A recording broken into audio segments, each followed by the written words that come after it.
பேஆனர் வந்து ஒரு third party payment provider. இவங்க வேறு கரன்சிலேருந்து நமக்கு வர வேண்டிய பேமெண்ட்ஸ், இல்லை நம்ம வேறு கரன்சியில் யாருக்கா பே பண்ணணும் அப்படின்னு நினச்சோன்னா அந்த ப்ராசஸிங்க்கு ஹெல்ப் பண்ணுறவங்க தான் இந்த பேஆனர். யாரெல்லாம் இந்த பேஆனர் யூஸ் பண்ணலாம் அப்படின்னு நம்ம பார்த்தோன்னா, ஃபர்ஸ்ட் வந்து ஃப்ரீலான்சர்ஸ். நீங்கள் வந்து ஒரு டிசைனிங் பண்ணுறவங்களா இருக்கலாம். ஸோ அப்போ வந்து ஒரு வேளை இப்போ சோஷியல் மீடியா இன்ஸ்டாகிராம் மூலமாக இல்லை ஃபேஸ்புக் மூலமாக யாராவது பீப்புள் காண்டாக்ட் பண்ணி உங்ககிட்ட ஆர்டர் கொடுக்குறாங்க. பட் பேமெண்ட் நம்ம வந்து வேறு கரன்சிலேருந்து எப்படி ரிசீவ் பண்ணுறது அப்படின்ற நேரத்துக்கு இந்த பேஆனர் ஹெல்ப்ஃபுல்லாக இருக்கும். அடுத்தது இப்போ பிஸ்னஸ், இந்தியாவில் உள்ள கஸ்டமர்ஸ்க்கு இந்தியாவில் உள்ள பேங்க் அக்கௌண்ட் கொடுத்தோம் அப்படின்னா அவங்களால நேராக பே பண்ண முடியும். ஆனால் வேறு கண்ட்ரியில் உள்ளவங்களுக்கு பார்த்தோன்னா அவங்க கரன்சியை மாற்றி நம்மளோட அக்கௌண்ட்டுக்கு போடுறது வந்து ஒரு பெரிய ப்ராசஸ். ஸோ அதை ஈஸியாக பண்ணுறதுக்கு தான் இந்த பேஆனர் அக்கௌண்ட். ஸோ இந்த பேஆனர் அக்கௌண்ட் மூலமாக நம்ம பேமெண்ட் ரிசீவ் பண்ணோம் அப்படின்னா அவங்களே ஆட்டோமேட்டிக்காக கரன்சியை கன்வெர்ட் பண்ணி தந்துடுவாங்க. ஸோ கஸ்டமருக்கும் ஈஸி, நமக்கும் ஈஸி. அடுத்தது மார்க்கெட் பிளேசஸ். நிறைய மார்க்கெட் பிளேஸ், உதாரணத்துக்கு பார்த்தோன்னா ஏர்பிஎன்பி, சி, அப்வொர்க், ஃபைவர், இன்னும் நிறைய மார்க்கெட் பிளேஸ் வெப்சைட்ஸ் இந்த பேஆனரை யூஸ் பண்ணிகிட்ருக்காங்க. எட்சியை பொறுத்த வரைக்கும் இவங்க என்ன பண்ணுவாங்க அப்படின்னா, இந்த எட்சி பேமெண்ட்ஸில் நம்மளோட காசெல்லாம் எட்சியில் சேர்ந்துருக்கு இல்லையா, அதாவது நம்மளோட கஸ்டமர்ஸ் நம்மக்கிட்டேருந்து வாங்கின பொருளுக்கான காசு வந்து எட்சியில் சேர்ந்துருக்கு. ஸோ அந்த காசை எட்சி என்ன பண்ணுவாங்க அப்படின்னா நம்மளோட பேஆனர் அக்கௌண்ட்டுக்கு அனுப்பி தருவாங்க.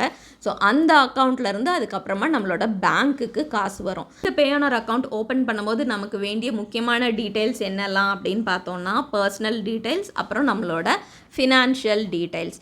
ஸோ பர்சனல் டீட்டெயில்ஸில் வந்து நம்மளோட ஆதார் கார்டு, அதில் நம்மளோட எல்லா டீட்டெயில்ஸும் இருக்கும் இல்லையா, ஸோ அது யூஸ் ஆகும். அதுக்கப்புறம் ஃபினான்ஷியல் டீட்டெயில்ஸ்க்கு வந்து நம்மளோட பேங்க் அக்கௌண்ட். ஒருவேளை உங்களோட பிஸ்னஸ் நேமில் இருக்கிற பேங்க் டீட்டெயில்ஸ் நீங்கள் கொடுக்க போகிறீங்க அப்படின்னா நீங்கள் வந்து பிஸ்னஸ் அப்படின்னு செலக்ட் பண்ணணும். உங்களோட நேமில் இருக்கிற பேங்க் டீட்டெயில்ஸை யூஸ் பண்ணுறீங்க அப்படின்னா இண்டிவிஜுவல் அப்படின்றதில் ரெஜிஸ்டர் பண்ணிக்கோங்க. பேஆனர் மூலமாக நம்ம மணி ரிசீவ் பண்ணும்போது 2 விதமான ஃபீஸ் எடுப்பாங்க. ஒன்று கன்வர்ஷன் ஃபீஸ், இன்னொன்று வித்ட்ராயல் ஃபீஸ். ஸோ இந்த கன்வர்ஷன் ஃபீஸை எப்படிலாம் ஸ்ப்ளிட் பண்ணியிருக்காங்க அப்படின்னு பார்த்தோன்னா, ஒருவேளை டேரெக்டாக ஒரு பேஆனர் கஸ்டமர்கிட்டேருந்து நம்மளோட அக்கௌண்ட்டுக்கு வந்துச்சு அப்படின்னா அது ஃப்ரீ. இல்லை டேரெக்டாக வேறு கிளைண்ட்ஸ், அந்த கிளைண்ட்டுக்கு வந்து பேஆனர் அக்கௌண்ட் கிடையாது, பட் அவங்களோட கார்டு இல்லை பேங்க் மூலமாக இந்த மாதிரி ஏதாவது விஷயங்கள் மூலமாக நமக்கு காசு அனுப்புனாங்க அப்படின்னா அதுக்கு வேறு சார்ஜ் ஆகும். அடுத்தது மார்க்கெட் பிளேஸ். இப்போ வந்து நம்ம எட்சி யூஸ் பண்ணுறனால எட்சிக்குன்னு தனியாக சார்ஜஸ் வச்சுருப்பாங்க. இந்த சார்ஜஸ் வந்து ஒவ்வொரு மார்க்கெட் பிளேஸுக்கும் மாறும். ஸோ அந்த பர்டிகுலர் வெப்சைட்லேயே போய் செக் பண்ணணும் அப்படின்னு சொல்லியிருக்காங்க. எட்சியை பொறுத்த வரைக்கும் அவங்க வெளிப்படையாக பேஆனரில் இவ்வளோ தான் வாங்குவாங்க அப்படின்ற மாதிரி கொடுக்கல. ஸோ நார்மலாக கன்வர்ஷன் சார்ஜஸ் இருக்கும். இது வந்து மேபி கண்ட்ரிக்கு கண்ட்ரியெல்லாம் மாறும், அதனால அவங்க எக்ஸ்பிளைன் பண்ணலையான்னு தெரியல. ஈவன் உங்களோட பேஆனர் அக்கௌண்ட்டை ஒரு பேங்க் அக்கௌண்ட் மாதிரி கூட நம்ம யூஸ் பண்ணிக்கலாம். நம்மளோட கண்ட்ரியிலேருந்து நம்ம கரன்சிலேயே ஒரு வேளை பேமெண்ட் நமக்கு வந்தது அப்படின்னா அந்த சார்ஜஸ் ஃப்ரீ. அப்படி இல்லாமல் வேறு கரன்சி வந்தது அப்படின்னா அதுக்கு ஒரு 1% எடுப்பாங்க. அடுத்தது withdrawal fees. So withdrawal fees பார்த்தோன்னா யூஸ்வலாக ஒரு 3% வரைக்கும் வரும் நம்மளோட டிரான்சாக்ஷன் அமௌண்ட்லேருந்து. ஆனுவல் அக்கௌண்ட் ஃபீ அப்படின்னு ஒன்று எடுப்பாங்க. நம்ம வந்து ஒரு வருஷத்துக்குள்ளே ஒரு கடைசி 12 மாதத்துக்குள்ளே $2000 நம்ம அக்கௌண்ட்டுக்கு வந்துச்சா அப்படின்னு பார்ப்பாங்க. அப்படி வரலை அப்படின்னா அதுக்கு வந்து ஒரு $29 something ஃபீஸ் எடுப்பாங்க. இது வந்து எல்லா நேரமும் அப்ளிகபிள் கிடையாது. அதே போல் சில கண்ட்ரீஸில் பார்த்தோன்னா ஆனுவல் பிளான் அப்படின்னு ஒன்று எடுக்க சொல்லுவாங்க. அந்த பிளான் எங்கெல்லாம் எடுக்கிறாங்களோ அந்த பர்டிகுலர் வருஷத்துக்கு அந்த காசு பிடிக்க மாட்டாங்க, ஆனுவல் ஃபீஸ் பிடிக்க மாட்டாங்க. இந்த ஆனுவல் பிளானுமே சில கண்ட்ரீஸில் தான் இருக்குது. நம்ம இந்தியாவில் நம்ம ஃப்ரீயாகவே அக்கௌண்ட் ஓப்பன் பண்ணலாம். இந்த பேஜில் அவங்க கொடுத்துருக்கிற எல்லா சார்ஜஸுமே ஒரு எஸ்டிமேஷன் மாதிரி தான், லைக் மோஸ்ட் ஸ்டாண்டர்டைஸ்டான விஷயங்கள். பட் எக்ஸாக்ட்லி 100% இதே மாதிரி தான் ஒவ்வொரு டைமும் அப்ளிகபிள் அப்படின்னு சொல்ல முடியாதுன்னு அவங்களே டிஸ்க்ளைமர் கொடுத்துருக்காங்க. ஸோ நம்ம பேசிக்காக ஒரு ஐடியா என்ன க்ரியேட் பண்ணிக்கலாம் அப்படின்னா, இப்போ எட்சியில் செல் பண்ணுறதுக்கு மேபி லைக் ஒரு 6 to 7% நம்மளோட ப்ராடக்டோட ஃபீஸ்லேருந்து எடுப்பாங்க அப்படின்னு நம்ம ஒரு ரஃப்பான கேல்குலேஷன் வச்சுக்கலாம். இது வந்து எந்த விதமான மார்க்கெட் பிளேஸ் நம்ம யூஸ் பண்ணுறோன்றதை பொறுத்து மாறும். இன்னும் ஏற்கனவே சொன்ன மாதிரி நிறைய ஃபேக்டர்ஸ் இருக்குது இது சேஞ்ச் ஆகிறதுக்கு. ஓகே, இப்போ நம்ம பேஆனரில் அக்கௌண்ட் ஓப்பன் பண்ணலாம். ஸோ இதுக்கு ஃபர்ஸ்ட் வந்து கூகுளில் பேஆனர் இந்தியா இல்லைனா பேஆனர் அப்படின்னு நம்ம சர்ச் பண்ணோன்னா பேஆனரோட வெப்சைட்க்கு போகும். ஸோ அதில் பார்த்தோம் அப்படின்னா கெட் ஸ்டார்டட் இல்லைனா ரெஜிஸ்டர்ட் இல்லை ஓப்பன் யோர் ஃப்ரீ அக்கௌண்ட் அப்படின்னு இருக்கும். அது நம்ம கிளிக் பண்ணோன்னா நம்மளோட டீட்டெயில்ஸ் கேட்குறதுக்காக ஒரு விண்டோ ஓப்பன் ஆகும்.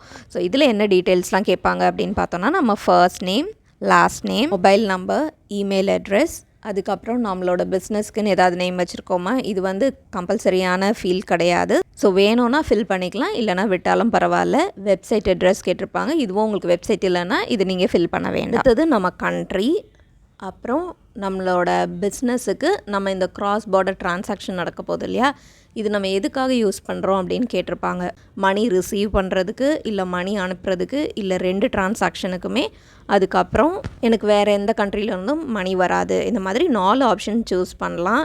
இப்போதைக்கு நான் வந்து 2 விதமான டிரான்சாக்ஷனும் எனக்கு வேணும் அப்படின்னு கொடுத்துருக்கேன். அடுத்தது நம்மளோட type of legal structure, like நம்ம பிஸ்னஸாக இருக்கோமா, நம்ம ரெஜிஸ்டர் பண்ணியிருக்கோமா, இல்லை ரெஜிஸ்டர் பண்ணலையா. ரெஜிஸ்டர் பண்ணியிருந்தோம் அப்படின்னு சொன்னோன்னா அதுக்கேற்ற மாதிரி சில டீட்டெயில்ஸ் மாறும். நான் ரெஜிஸ்டர் பண்ணலை அப்படின்னு கொடுத்துருக்கேன், அதுக்காக சில கொஸ்டின்ஸ் கேட்டிருப்பாங்க. ஸோ இதில் பார்த்தோம் அப்படின்னா ஃபர்ஸ்ட் வந்து உங்களுக்கு எவ்வளோ நிறைய எம்ப்ளாயீஸ் இருக்காங்க, நம்ம மட்டுமா, இல்லை 1 to 2, 2 to 3 அந்த மாதிரி நம்மளோட பிஸ்னஸ்க்கு ஏற்ற மாதிரி நம்ம அதை ஆட் பண்ணிக்கலாம். அடுத்தது இன்டர்நேஷ்னல் என்டிட்டிஸ், வெளியிலோ இடத்துல இருந்து நமக்கு மணி வரும் அப்படின்ற மாதிரி போட்டிருக்காங்க.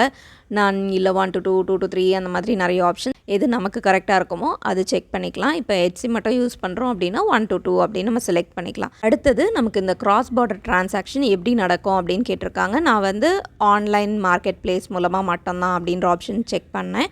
அதுக்கப்புறம் எந்த மார்க்கெட் பிளேஸ்னு கேட்டிருக்காங்க. நான் வந்து ஹெச்சி மட்டும் தான் யூஸ் பண்ண போகிறேன் இப்போதைக்கு அப்படின்றனால ஹெச்சி மட்டும். மேபி நீங்கள் ஃப்ரீலான்சராக இருந்தீங்கன்னா லைக் அப்வொர்க், ஃபைவர் அந்த மாதிரி 2-3 மார்க்கெட் பிளேஸ்லலாம் நீங்கள் சைன்இன் பண்ணியிருந்தீங்கன்னா அந்த மாதிரி எதெல்லாம் இருக்கோ எல்லாமே சூஸ் பண்ண வேண்டியிருக்கும். அடுத்தது நமக்கு எவ்வளோ வருமானம் வரும். நான் வந்து ஈச் மந்த்துக்கு லெஸ் தேன் $500 போட்டிருக்கேன். ஸோ ஸ்டார்டிங்கில் உங்களுக்கு டவுட்டாக இருந்தது உங்களோட ப்ராடக்ட்ஸ் பற்றி, நீங்கள் இப்போ தான் புதுசாக ஷாப் ஓப்பன் பண்ணுறீங்க அப்படின்னா இந்த அண்டர் $500 போட்டுக்கலாம். ஃப்யூச்சரில் ஜாஸ்தி ஆச்சுன்னா கூட அது ஒரு பெரிய வித்தியாசம் கிடையாது. அடுத்தது அந்த கீழே இருக்கிற செக் பாக்ஸஸ், சும்மா நமக்கு வந்து பேஆனர்லேருந்து ஏதாவது இன்ஃபர்மேஷன், ஏதாவது நோட்டிஃபிகேஷன்லாம் நமக்கு வரலாமா வர வேண்டாமா அதை நம்ம சூஸ் பண்ணிவிட்டு அடுத்தது நெக்ஸ்ட் அப்படின்னு நம்ம கொடுத்துடலாம். அடுத்த பேஜில் நம்ம ஏற்கனவே ஃபில் பண்ண எல்லா டீட்டெயில்ஸும் வரும். அது கூட அடிஷ்னலாக நம்மளோட டேட் ஆஃப் பர்த் கேட்கும். அதை நம்ம கரெக்டாக ஃபில் பண்ணிவிட்டு திருப்பியும் நெக்ஸ்ட் கொடுத்துடலாம். அடுத்தது காண்டாக்ட் டீட்டெயில்ஸ் போகும். இதில் நம்மளோட கண்ட்ரி என்ன, நம்மளோட அட்ரஸ் ஃபுல்லாக நம்ம கொடுக்க வேண்டியிருக்கும். நான் ரேண்டமாக ஒரு அட்ரஸ் கொடுக்குறேன். திருப்பியும் நம்மளோட ஃபோன் நம்பர் கேட்கும். அதுக்கப்புறம் அதுக்கு வர ஓடிபியை நம்ம இந்த வெரிஃபிகேஷன் கோடில் ஃபில் பண்ணிவிட்டு நெக்ஸ்ட் கொடுக்கணும். அடுத்தது செக்யூரிட்டி டீட்டெயில்ஸ். இதில் நம்ம ஒரு பாஸ்வேர்ட் க்ரியேட் பண்ணிக்கலாம். அடுத்தது செக்யூரிட்டி கொஸ்டின்ஸ் கேட்கும். அந்த டவுன் ஆரோ நம்ம ப்ரெஸ் பண்ணோம் அப்படின்னா நிறைய கொஸ்டின்ஸ் இருக்கும். அதில் ஏதாவது ஒரு கொஸ்டின் சூஸ் பண்ணி அதுக்கான ஆன்சரை போட்டு வச்சுக்கோங்க. இதை ஞாபகமாக வச்சுக்கோங்க. அதுக்கப்புறம் நம்மளோட ID details. So ID card நம்ம எந்த கண்ட்ரியில் உள்ளது, இப்போ இந்தியாவில் நம்ம இருக்கிறனால இந்தியான்னு போட்டுட்டு ஐடி கார்டில் PAN card, passport, Aadhaar card இது 3மே அக்செப்ட் பண்ணோம். இதில் ஏதாவது ஒன்று சூஸ் பண்ணி அந்த டீட்டெயில்ஸ் கொடுத்துட்டு நெக்ஸ்ட் கொடுத்துடலாம். அண்ட் ஃபைனல் ஸ்டெப் நம்மளோட பேங்க் டீட்டெயில்ஸ் கொடுக்குறது. ஸோ பேங்க் எங்கே இருக்குது அப்படின்றது பர்சனல் பேங்க் அக்கௌண்ட்டா இல்லை பிஸ்னஸ் பேங்க் அக்கௌண்ட்டான்னு சூஸ் பண்ணிவிட்டு அதுக்கப்புறம் அந்த பேங்க் அக்கௌண்ட் பற்றின டீட்டெயில்ஸ்லாம் மென்ஷன் பண்ணிவிட்டு சப்மிட் கொடுத்துடலாம். ஸோ இது முடிஞ்சதுக்கப்புறமா எல்லா இன்ஃபர்மேஷனும் திருப்பியும் ஒரு ஸ்டேட்டஸ் வரும். அதை திருப்பி ஒரு வாட்டி செக் பண்ணிவிட்டு நம்ம சப்மிட் கொடுத்துட்டோம் அப்படின்னா பேஆனரில் அக்கௌண்ட் வெரிஃபிகேஷனுக்கு போயிடும். ஸோ இந்த வெரிஃபிகேஷன் டைமில் என்ன பண்ணுவாங்க அப்படின்னா நம்ம கொடுத்துருக்கிற டீட்டெயில்ஸ், நம்மளோட பர்சனல் டீட்டெயில்ஸ், பேங்க் டீட்டெயில்ஸ், அப்புறம் நம்மளோட ஐடி வெரிஃபிகேஷன் இது எல்லாத்தையுமே அவங்க முடிச்சுட்டு அப்ரூவல் இமெயில் வந்ததுக்கப்புறம் நம்மளால் பேமெண்ட்ஸ் ரிசீவ் பண்ணலாம், வித்ட்ரா பண்ணுறது எல்லா வேலையும் செய்ய முடியும். நம்ம முக்கியமாக நோட்டீஸ் பண்ண வேண்டிய விஷயங்கள் வந்து நம்ம கொடுக்குற டீட்டெயில்ஸ், நம்மளோட பர்சனல் டீட்டெயில்ஸ், நம்ம நேமில் இருந்து நம்மளோட இமெயில், நம்மளோட பேங்க்கில் உள்ள கொடுத்துருக்கிற டீட்டெயில்ஸ் அது எல்லாமே பர்ஃபெக்டாக இருக்கா அப்படின்னு பார்க்கணும். அப்படி இல்லைனா திருப்பி இந்த ப்ரொசீஜர் வந்து ரொம்ப லாங்காக போயிடும், திருப்பி செய்ய வேண்டியதாக இருக்கும். ஸோ ஃபர்ஸ்ட் கொடுக்கும் போதே கரெக்டான டீட்டெயில்ஸ் கொடுத்துருங்க. யூஸ்வலாக இந்த வெரிஃபிகேஷனுக்கு 3 to 5 பிஸ்னஸ் டேஸ் எடுத்துக்குவாங்க.